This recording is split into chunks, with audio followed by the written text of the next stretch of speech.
Doctor प्रभात दिल्ली से भटकंडी गांव आता है। यहाँ के लोगों के इलाज के लिए उसकी पोस्टिंग यहाँ हुई है। यहाँ एक झोलाछाप डॉक्टर भी है जो असल में डॉक्टर नहीं लेकिन लोगों को उल्लू बनाता है। उनके सिम्टम्स इंटरनेट पे लिखता है, जो गूगल बोले वही लोगों को बता देता है। प्रभात के साथ यहाँ 2 लोग उसकी हेल्प करते हैं, पुतानी जी जो कंपाउंडर है और गोविंद जो 11 महीने के कॉन्ट्रैक्ट पे काम कर रहा है। चेन्नई से यहाँ का बड़ा साफ सफाई कर्मचारी है। उसके अंदर दिल्लू यहाँ क्लिनिक में साफ सफाई का काम करता है और इंदू नर्स है। डॉक्टर गार्गी भी शहर से गांव आई है। गांव वालों के इलाज के लिए गार्गी और प्रभात अच्छे दोस्त बन जाते हैं। दोनों का कमरा भी आजू बाजू में ही है। नमस्ते, वेलकम टू डीएच एक्सप्लेन्स। आज हम देखने वाले हैं ग्राम चिकित्सालय 2। पुतानी अपने बेटे को स्कूल के लिए तैयार करता है। प्रभात क्लिनिक जाता है। रास्ते में वो राकेश से बात करता है लेकिन वो उसे कहता है, मेरी माँ ने कहा है अनजान लोगों से बात मत करो। वो नहीं सुने तो उन्हें पत्थर मारो।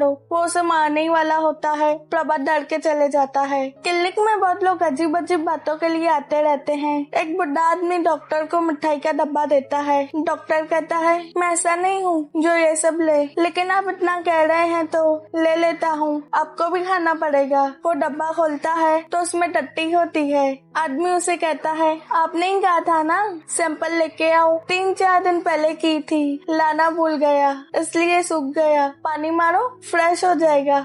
झोलाछाप अपनी बेटी जूही को MBBS कराता है। वो रांची में पढ़ती है, यहाँ वेकेशन में आती है। वो उसे कहता है, मन लगा के पढ़ो और अच्छी डॉक्टर बनो। वो पापा को कहती है, स्कूटी दिला दो, ऐसे टाइम बचेगा और पढ़ भी पाएंगे। उसका मामा भी उसके पापा के साथ ही रहता है। वो भी कहता है, रांची में बढ़िया गाड़ी मिलता है। पापा कहता है, ठीक है, जो पसंद आए ले लो, हम पैसे दे देंगे। झोलाछाप को लोग डाक भी कहते हैं तो हम भी उसको अब से डाक बोलेंगे। डाक के पास एक आदमी आता है कमर की दर्द की दवाई लेने। उसको पैसे नहीं थे तो वो उसको ताड़ी देता है। गोविंद दिल्लू को बताता है, हमारा कॉन्ट्रैक्ट खत्म हो गया, अब इंदू और डॉक्टर से साइन लेके बड़े बाबू के पास जाएंगे नौकरी पक्की करने के लिए। डॉक्टर गोविंद से पूछता है, पता नहीं इतना लेट क्यों आ रहा है। वो बताता है, भाभी नाराज होकर मायके चली गई है, आने का नाम ही नहीं ले रही। घर का काम, बच्चों को संभालना सब पता नहीं कोई करना पड़ता है। और वो इंदू और डॉक्टर से लेटर पे साइन लेता है।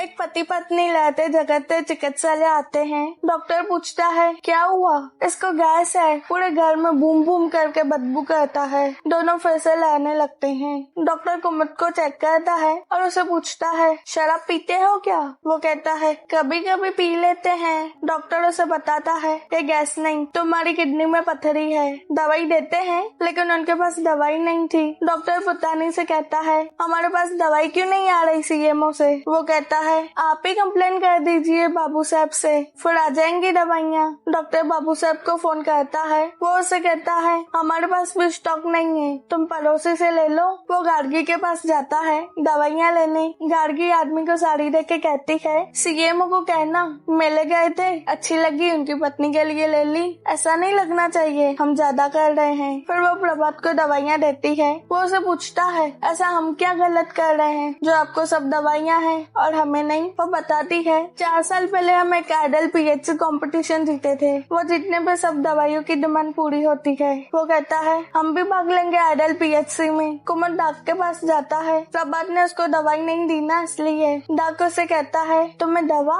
दारू दोनों लगेंगे। उसे ताड़ी और दवाइयाँ देता है। डॉक्टर पुतानी के साथ कुमुद के घर जाता है तो उसे पता चलता है डाक ने इसको दवाई दी है। वो उसे कहता है, ये नॉर्मल पेन किलर है, दारू तो बिल्कुल नहीं पीनी। और वो उसे दवाई देता है। कुमुद का साला भी आया था उसका ख्याल रखने। कुमुद की पत्नी कहती है, हम इनको आपकी दवाई ही देंगे, नहीं लिए ना तो इनकी खैर नहीं। उसका भाई कहता है, दीदी की गुंडागर्दी यहाँ भी शुरू हो गई। वो उसे कहता है, अबे साले, मेरी बीबी को गुंडी कैसे बोला। अब भी यहाँ दोनों पति पत्नी की नोकझोंक चलती रहती है। पुतानी डॉक्टर को कहता है, मजा आ रहा है झगड़ा देख के। डॉक्टर उसको कहता है, चलो यहाँ से। गोविंद बाबू साहब के इधर जाता आता है वो उसे कहता है नौकरी पक्की चाहिए तो 1.5 लाख रिश्वत दो। डॉक्टर पुतानी को कहता है हम आइडल पीएससी में भाग लेंगे, कल बात करते हैं इस पे। और फिर गोविंद पुतानी को फोन करके बताता है बाबू साहब 1.5 लाख मांग रहे हैं। डॉक्टर अपने पूरे स्टाफ को आइडल कंपटीशन के बारे में बताता है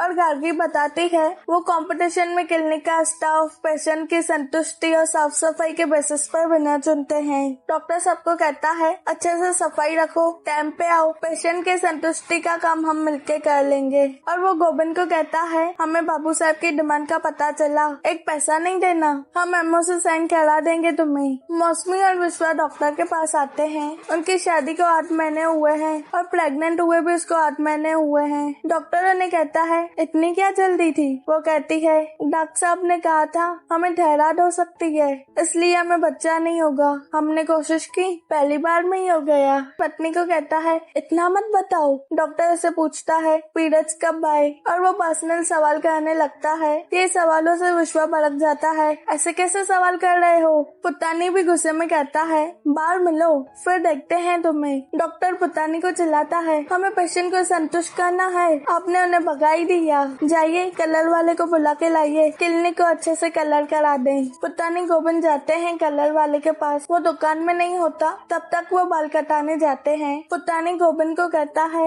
ईमानदारी अमीरों के चोचले हैं, हम जैसों के लिए नहीं, 1.5 लाख यहाँ से मांग के बाबू साहब को दे दो। गोविंद उसे कहता है ठीक है शुरुआत आप ही कर दो देने का। वो कहता है हमारे पास खुद नहीं है लेकिन चलो एक आदमी है जो तुम्हारी मदद करेगा। वो उसे डॉक्टर के पास ले जाता है। डॉक्टर कहता है मेरे मरीज भी अब तुम्हारे क्लिनिक आने लगे हैं, काम नहीं चल रहा, मेरे पास 1.5 लाख नहीं है लेकिन तुम्हें खाली हाथ नहीं जाने देंगे। वो उसे एक 100 का नोट और एक गोला देता है। गोविंद वहाँ से चले जाता है। पुतानी डॉक्टर को बताता है प्रभात आइडल मैच में भाग ले रहा है। रात को गार्गी प्रभात को बताती है अभी नया रूल आया है, आइडल पीएससी में भाग लेने के लिए एक प्रेग्नेंट पेशेंट होना या उसकी डिलीवरी कराना जरूरी है। अगले दिन प्रभात फिर से राकेश से मिलता है। वो उसे दोस्ती करके उसको स्कूल छोड़ने जाता है। चंद्रशेखर उसे कहता है इसकी माँ दाया ने श्राप देके थूक दी ना, समझो काम हो गया, मजाक मत समझो। अपने पति को श्राप देके उसको निगल गई। प्रभात क्लिनिक आके दोनों को कहता है हमें कंपटीशन जाने के लिए प्रेग्नेंट पेशेंट चाहिए, जो आया था तुम लोगों ने भगा दिया। पुतानी विश्वास से माफी मांग के उसको लेके आई है। वो कहता है मैं माफी नहीं मांगूंगा और कोई प्रेग्नेंट औरत ले आऊंगा। वो पूरे गांव घूमता है, कोई नहीं मिलती। न चाहते हुए भी वो विश्वास से माफी मांग के कहता है अगर डॉक्टर के यहाँ डिलीवरी की तो तुम्हें 6000 मिलेंगे। वो क्लिनिक आते हैं और विश्वास डॉक्टर को कहता है मुझे पुतानी पे भरोसा नहीं, सच में हमें पैसे मिलेंगे? डॉक्टर कहता है हाँ सरकार देगी आपको पैसे। फिर मौसमी डॉक्टर के सवालों के जवाब पन्ने पे लिख के देती है। प्रभात गार्गी को बताता है प्रेग्नेंट पेशेंट मिल ही गई। वो उसे कहती है लास्ट 2 सालों से सुगुपुर विनर बन रहा है, वहाँ भी जाके देखाओ। प्रभात कहता है टॉपर की तैयारी देख के डर लगता है, वैसे भी आप हो ना मेरे साथ। वो कहती है एक बार देखाओ पता चलेगा ना आपकी तैयारी में कोई कमी तो नहीं। अगले दिन ठाकुर पुतानी गोविंद के घर जाते हैं उसके भाइयों से बात करने।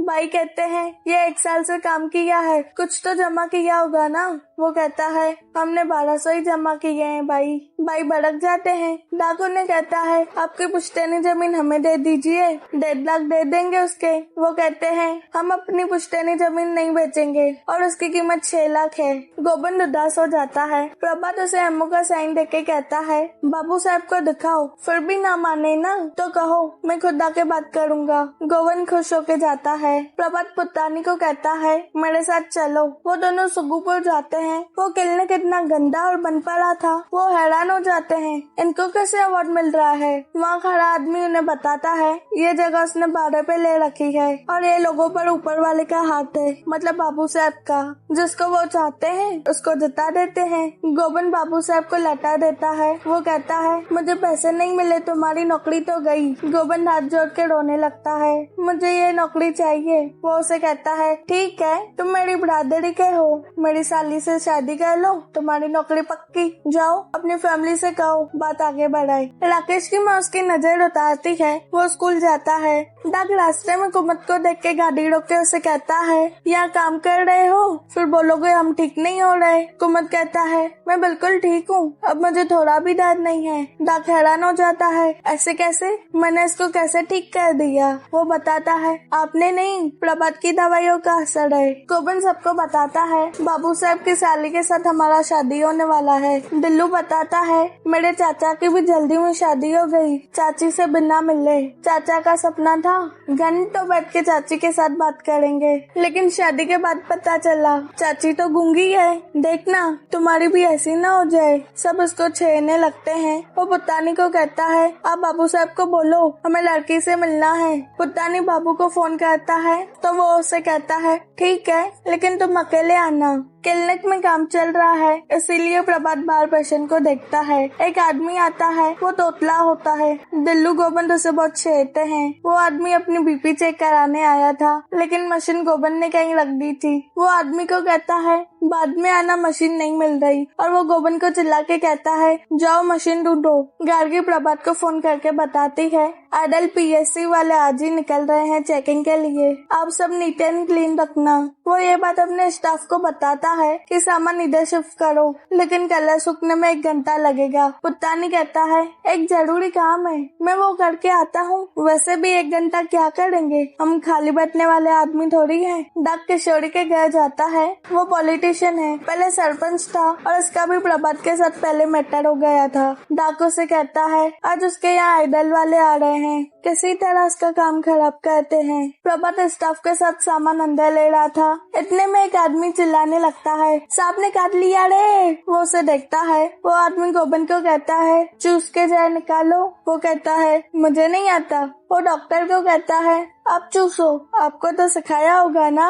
वो कहता है, ऐसा कुछ नहीं होता, डरो मत, हम हॉस्पिटल चलेंगे। आपको पता है कौन सा सांप था? वो कहता है, देखो मैं सांप लेके आया हूँ। वो सांप प्रभात के पैर पे चढ़ जाता है और वो कहीं चले जाता है। उसके बाद प्रभात और चेनेसर उसे हॉस्पिटल ले जाते हैं। देलू गोविंद को कहता है, सांप को देखना शुभ होता है। अब पुतानी भैया आके बोलेंगे, लड़की बहुत अच्छी है। चिकित्सालय में डाक किशोरी के साथ आता है। किशोरी उन्हें कहता है, पार्ट रखा है, चलो। गोविंद कहता है, कोई नहीं है, हम नहीं चल सकते। किशोरी भड़क जाता है, यही लात खाने वाले काम करते हो ना तुम लोग। और वो अपने लोगों को कहता है। वो दोनों को जबरदस्ती ले जाते हैं। रास्ते में प्रभात गार्गी को फोन करके कहता है, गोविंद को दवाइयों की जानकारी नहीं है, अब जाके उसकी मदद करेंगी। वो मान जाती है। पुतानी बाबू के घर जाता है। गार्गी क्लिनिक जाती है, उसको कोई नहीं दिखता। तब उसे पता चलता है किशोरी दोनों को उठा ले गया। देलू गोविंद बात से चुपके से निकलते हैं। बाबू साहब 2 आदमियों को चिल्लाता है, मेहमान से चाय पानी तो पूछो। पुतानी कहता है, आजकल के नौकर ऐसे हो गए हैं, जब तक चिल्लाओ नहीं सुनते ही नहीं। बाबू बताता है, ये दोनों मेरे साड़ू है, मीन सालियों के पति। पुतानी ये देख कर तो हैरान हो जाता है, इनको ऐसे कैसे नौकर जैसे रखा है। वो बाबू को कहता है, गोविंद हीरा लड़का है। बाबू कहता है, लड़का जो भी हो चलेगा, सिर्फ कोयला नहीं होना चाहिए। मेरे सास ससुर के जाने के बाद 3 सालियों की शादी की जिम्मेदारी मैंने ली, 2 की हो गई, ये छोटी बाकी है। वहाँ वंदना चाय लेके आती है। इसकी शादी की बात चल रही है गोविंद से। पुतानी उसका वीडियो निकालने की कोशिश करता है और ये आदमियों का ऐसा हाल देख के जल्दी चाय पी के भाग जाता है। दोनों क्लिनिक आते हैं। तब तक गार्गी ने सब दवाइयाँ अच्छे से सेट कर दी थी। गार्गी उन्हें कहती है, डॉक्टर का कमरा तुम देख लेना, उसने भी कंपटीशन में पार्ट लिया है तो उसको भी अपने काम है। पुतानी गोविंद को वीडियो दिखा के कहता है, अपनी जान पे खेल के वीडियो बनाए हैं, लेकिन उसमें तो सिर्फ लड़के का हाथ ही दिख रहा था। गोविंद भड़क जाता है, इसके लिए क्या जान पे खेले हो? पुतानी बताता है, अपने पैर पे चल के आई, बात भी की, सुनी भी, चाय की ट्रे लेके आई थी, अंगूठे देखे उसके, उंगली ट्रे के नीचे थी, 2-5 उंगली कम मिले तो मुझे मत कहना। गोविंद तो और भड़क जाता है, ये क्या कह रहे हो? मेरा तो बस मन था मैं उसे देखूं। तो उसे मैसेज आता है, वो वंदना वंदना का था। उसने अपना फोटो भेजा और उसे कहती है फोटो देख लीजिए, चालाकी से वीडियो बनाने का क्या जरूरत था। वो उसे देख के बहुत खुश हो जाता है और उसका मैसेज बार बार सुनने लगता है। प्रभात आता है, वो देखता है कमरा बिखरा हुआ है, ये लोग अभी भी मैसेज ही सुन रहे थे। वो उन्हें चिल्लाता है इंक्वायरी वाले आते होंगे, तुम लोगों का टाइम पास ही खत्म नहीं होता, कितने फालतू लोग हो यार। ये सुन के पुत्तानी दुखी हो जाता है। बाहर इंक्वायरी ऑफिसर्स की गाड़ी आती है। प्रभात उन्हें कहता है कल सुबह देख लेना। वो कहती है अगर अभी गए तो वापस नहीं आएंगे, सोच के बोलो, देखें कि नहीं। प्रभात कहता है ठीक है। इतने में लाइट बंद हो जाती है। वो कहती है लक्की हो, कल आते हैं हम। उसके जाते ही पुत्तानी उसे बताता है लक नहीं, मैंने बंद की है लाइट, इतने भी फालतू नहीं है हम। और सब खुश हो जाते हैं।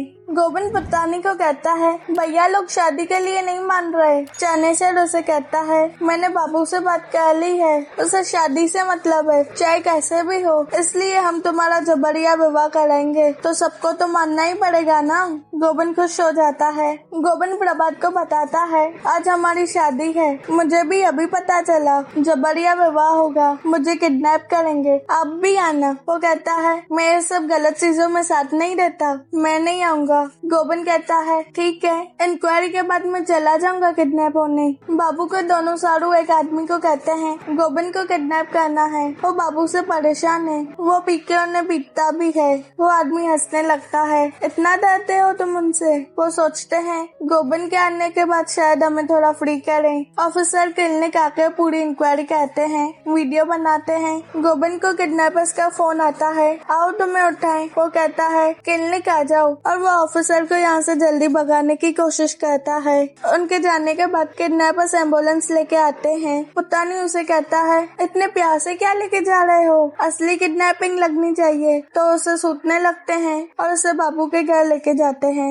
वहाँ फुलेरा से बनराकस और विनोद भी आते हैं। अगर आपने पंचायत सीरीज देखी होगी तो आपको पता होगा ये कौन है। यहाँ तो ये वंदना के मौसा जी हैं। रात को सब शादी के लिए तैयार होते हैं। वंदना अचानक से गिर जाती है। वहाँ गोविंद भी आ जाता है। उसे पता चलता है वंदना को मिर्गी का दौरा आता है। वो उन्हें कहता है डॉक्टर बुलाओ वरना मैं बुलाता हूँ। बनराकस बाबू को कहता है बात फैल जाएगी। बाबू उसे कहता है मैं करता हूँ डॉक्टर को फोन। वो गार्गी को फोन करता है। गार्गी प्रभात को कहती है इतनी रात हो गई है, जंगल का एरिया है, साथ चलो ना। वो मान जाता है। गार्गी उसे कहती है अच्छा है, अब गुस्सा नहीं करते क्योंकि हम बाबू के घर आए हैं। ये रास्ता लड़कों के लिए भी सेफ नहीं है। दोनों अंदर जाते हैं। गार्गी बाबू के सामने प्रभात की तारीफ करती है, ये मुझे अकेले नहीं आने दे रहे थे, इतनी रात हो गई है तो। और वो प्रभात को कहती है आप चेक करो वंदना को। वो उसे ट्रीटमेंट देके कहता है थोड़ी देर में होश आ जाएगा, और उसको पहले क्यों नहीं दिखाया डॉक्टर को।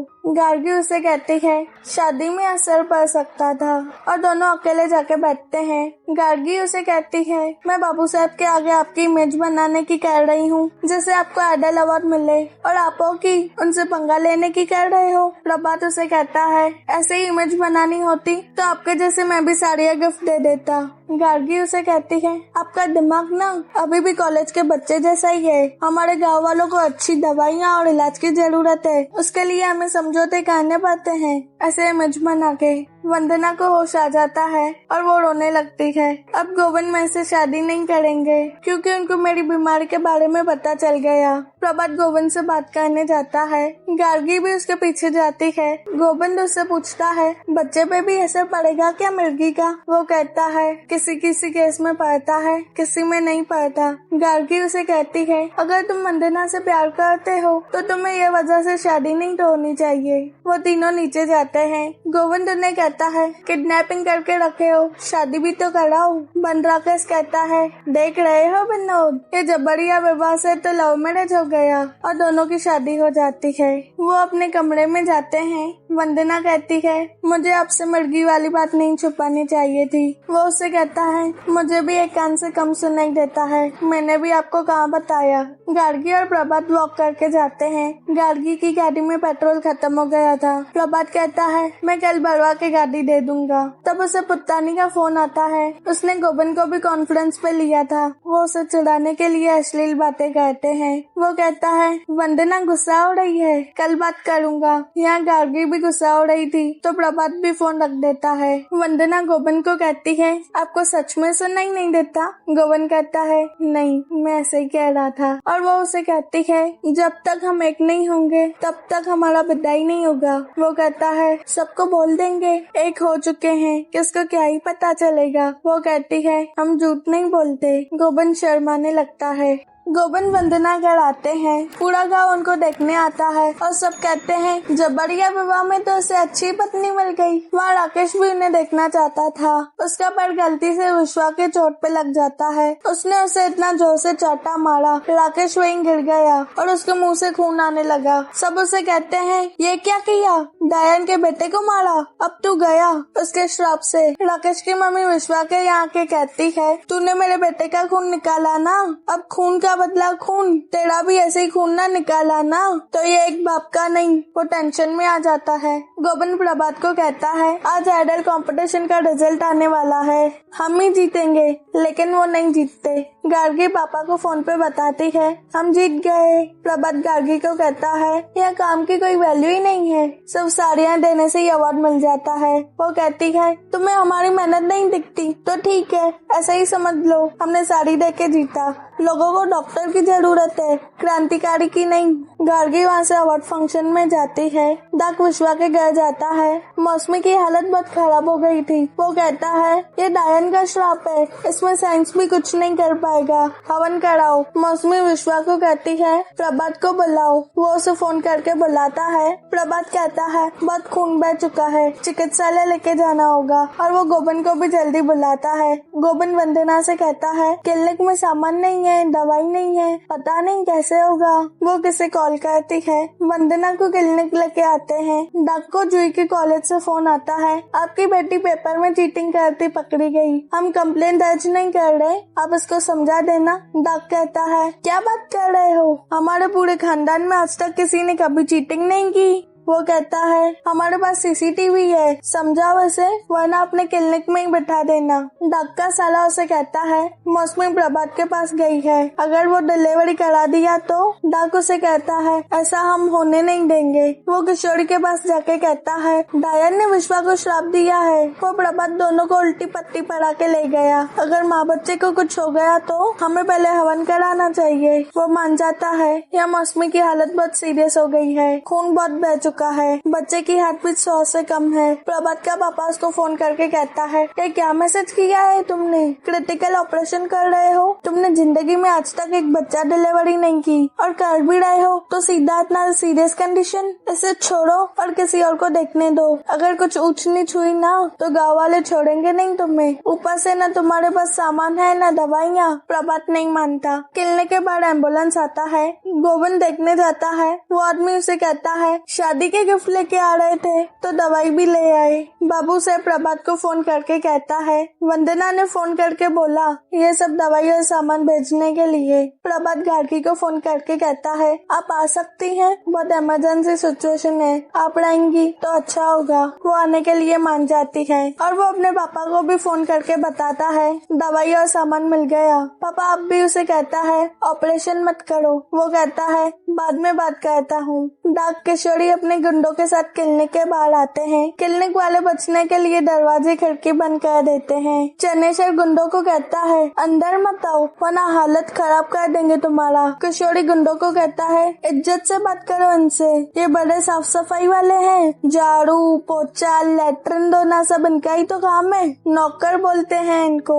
वो भी इसे कहता है नौकर तो आप भी हैं जनता के, अब तो वो भी नहीं रहे। गुस्से में किशोरी उसे चाटा मारता है। पुतानी गार्गी और पुलिस को लेके आता है। पुलिस को इसलिए क्योंकि ये लोग कुछ ऊंच नीच न कर दे। गार्गी प्रभात की डिलीवरी करने में मदद करती है। सिचुएशन बहुत नाजुक है। डाक जूही से फोन पे बात करता है और उसे पूछता है फोन क्या नहीं उठा रही और पेपर में चीटिंग कर रही हो। हम तुम्हें इतना मेहनत करके इसलिए डॉक्टर बना रहे हैं। वो उसे कहती है, आप तो चीटिंग की बात रहने ही दो, बचपन से देख रहे हैं। आप 10 की दवाई 50 में देते हो, जो देखेंगे वही सीखेंगे ना। और फिर वो कहती है, माफ कर दो, ज्यादा बोल दिए। डग फोन रख के इमोशनल हो जाता है। बाहर किशोरी और उसके लोग नारेबाजी करते हैं और कहते हैं, पक्का गड़बड़ कर रहा है, वरना इतना टाइम थोड़ी लगता है। प्रभात बाहर आता है, वो थोड़ा इमोशनल था। किशोरी कहता है, देखा कर दिया ना केस खराब, इसलिए रो रहा है। वो कहता है, मिठाई लेके आओ। माँ और बच्चे दोनों ठीक है। डग पहली बार खुश होता है और उसकी तारीफ करके चले जाता है। किशोरी कहता है, हमें क्यों बुलाया फिर यहाँ? डग का साला कहता है, अब डायन का श्राप ही नहीं लगा तो जीजाजी इसमें क्या करे। सब वहाँ से चले जाते हैं। प्रभात गार्गी को कहता है, थैंक यू, जब मुझे जरूरत थी आप मेरे साथ हो। वो उसे कहती है, अब भी फर्क पड़ता है, दवाइयाँ कैसे आती है? वो कहता है, मैं क्रांतिकारी होना तो नहीं छोड़ने वाला। और वो उसे कहता है, एक और मरीज बाकी है। वो कहीं जाता है, बहुत सुनसान जगह थी। जैसे ही वो अंदर जाता है, लाइट बंद हो जाती है और राकेश को बुला के उसकी पट्टी कहता है। वो उसकी माँ को कहता है, आपको सब डायन क्यों बुलाते हैं? वो बताती है, राकेश के जन्म के बाद इसके पापा बहुत बीमार रहने लगे। मैंने बहुत पूजा पाठ किया, लेकिन वो नहीं बचे।